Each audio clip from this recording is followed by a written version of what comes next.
Close your eyes and imagine a world where your choices aren't actually yours. Imagine a world where every major war, every economic collapse, and every cultural revolution was sketched out on a piece of parchment centuries ago. You've been told they don't exist. You've been told that the all-seeing eye is just a designed quirk of the Enlightenment, and that secret societies are just fraternity clubs for bored billionaires. But if they don't exist, why are you so afraid to talk about them?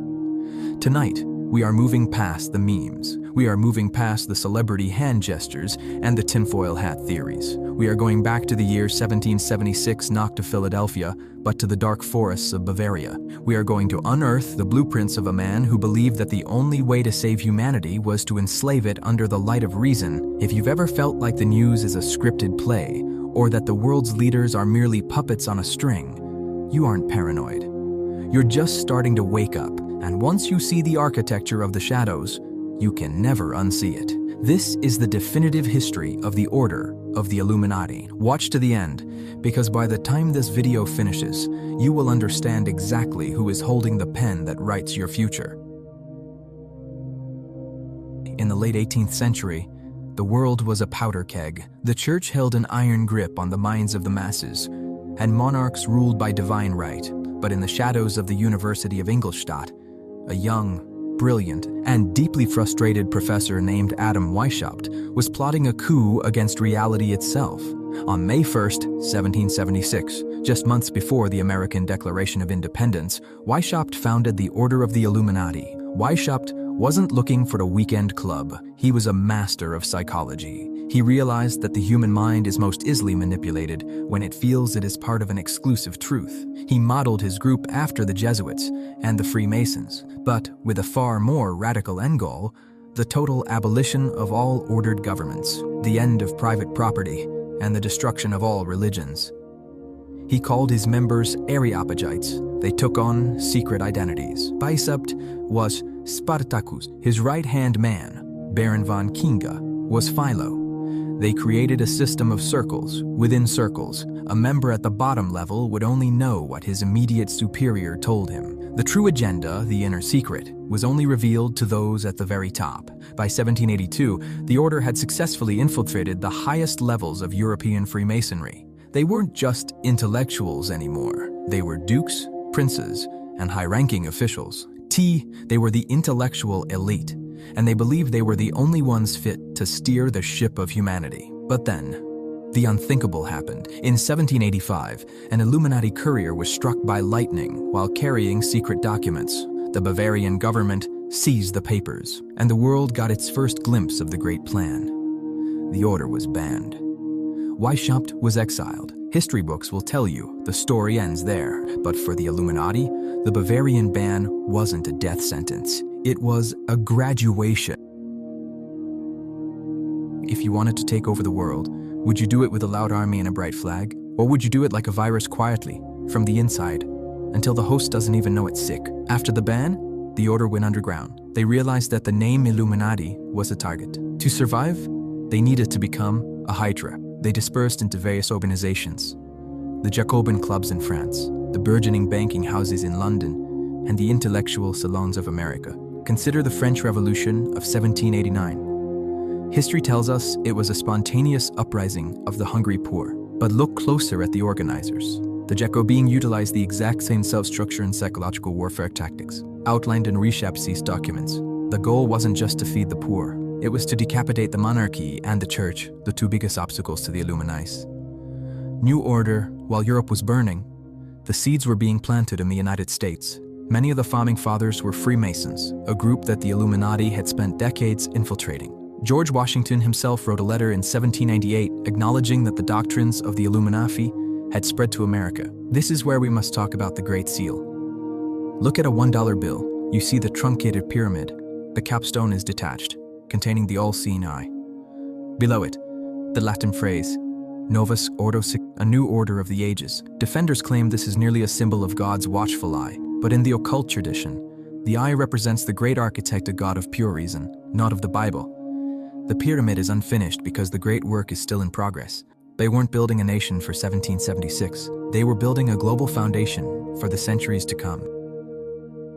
Power isn't just about political office, it's about the control of resources. By the 19th century, the Invisible College had identified the ultimate lever of control, the issuance of currency. This brings us to the rise of the international banking dynasties. There is a famous quote attributed to Meyer Amschel Rothschild: "Give me control of a nation as money, and I care not who makes its laws." Whether or not he said those exact words, the reality remains. By the turn of the 20th century, a small group of private individuals had gained the power to create money out of thin air and lend it back to governments at interest. Think about the year 1930. In a single year, the United States saw the creation of the Federal Reserve and the introduction of the federal income tax. For the first time, the labor of every American citizen was being used as collateral for a debt owed to a private banking syndicate. This is the debt trap. When a nation is in debt, it is subservient to its creditors. And who are the creditors? The descendants of the same families that funded the wars of the 1800s. They use a tactic called Hegelian dialectic. It works in 3 stages: problem, reaction, solution. 1. The problem. They create or exploit a crisis, a market crash, a pandemic, a war. 2. The reaction. The public, gripped by fear, demands that something be done. 3. The solution. The elites provide the solution they had planned all along, usually a solution that involves more centralization of power and less individual liberty. 2 world wars weren't just tragedies. There were massive reorderings of the global landscape. Each war resulted in a new global body. First, the League of Nations, then the United Nations. Each step brings us closer to a unified global government, a new world order that Weishaupt dreamed of in the woods of Bavaria. And we live in a world of symbols. If you watch a music video by the world's biggest pop stars today, you will see it. The triangles, the single eye, the checkerboard floors, the ritualistic performances. Critics say it's just aesthetics. They say the artists are just trolling the conspiracy theorists for engagement. But that is the most brilliant part of the plan. Hiding in plain sight. If the Illuminati makes themselves a meme, they become harmless in the eyes of the public. If every teenager starts wearing pyramids t-shirts, it makes the high-level meetings of the global elite, like Davos or the Bilderberg Group, look ridiculous and hard to take seriously. This is the shield of ridicule. By associating the idea of a secret society with lizard people and aliens, they ensure that the average person will never look into the actual policy papers of the World Economic Forum. But look at what they are saying out loud now. The Great Reset. You will own nothing and be happy. The Internet of Bodies. These aren't theories anymore. They are the official slogans of the world's most powerful people. They are moving from financial control to biological control. The goal of the original Illuminati was the illumination of the mind. In the 21st century, that means the integration of the human mind with the digital grid. Total surveillance, total predictability, total control. So, is the Illuminati real? If you mean a group of men in hooded robes meeting in a basement to cast spells, Mabina. But if you mean a multi-generational, philosophical infection that believes the masses are too stupid to rule themselves, then yes, it is the most real thing in your life. They are the shadow architects. They don't care who you vote for, because they own the system the candidates run in. They don't care what you buy, because they own the bank that issued your credit card. The all-seeing eye isn't just a symbol on a dollar bill. It's the lens of the camera you're looking into. It's the algorithm that decided you should watch this video. It's the digital footprint you leave behind every single day. Adam Weishaupt once said, "The most wonderful contrivance of my order is that it remains concealed from the public eye, but the concealment only works if you keep your eyes closed. The moment you stop laughing at the names and start looking at the movements of the money, the veil begins to tear. They want you to be afraid. They want you to feel small. But remember, a secret society only has power as long as its secrets remain. By knowing the history, by understanding the psychology, and by refusing to play the problem-reaction-solution game, you become a glitch in the matrix. The light of reason was supposed to free us. Instead, it was used to build a cage, but even the most complex cage has a door.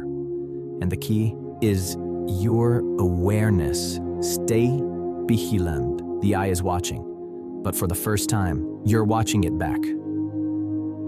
If this video opened your eyes, share it before the algorithms bury it. Subscribe for more deep dives into the hidden history of our world, and let me know in the comments. Do you think the Great Reset is the final stage of Weishaupt's plan? I'll see you in the next one. If they veck me.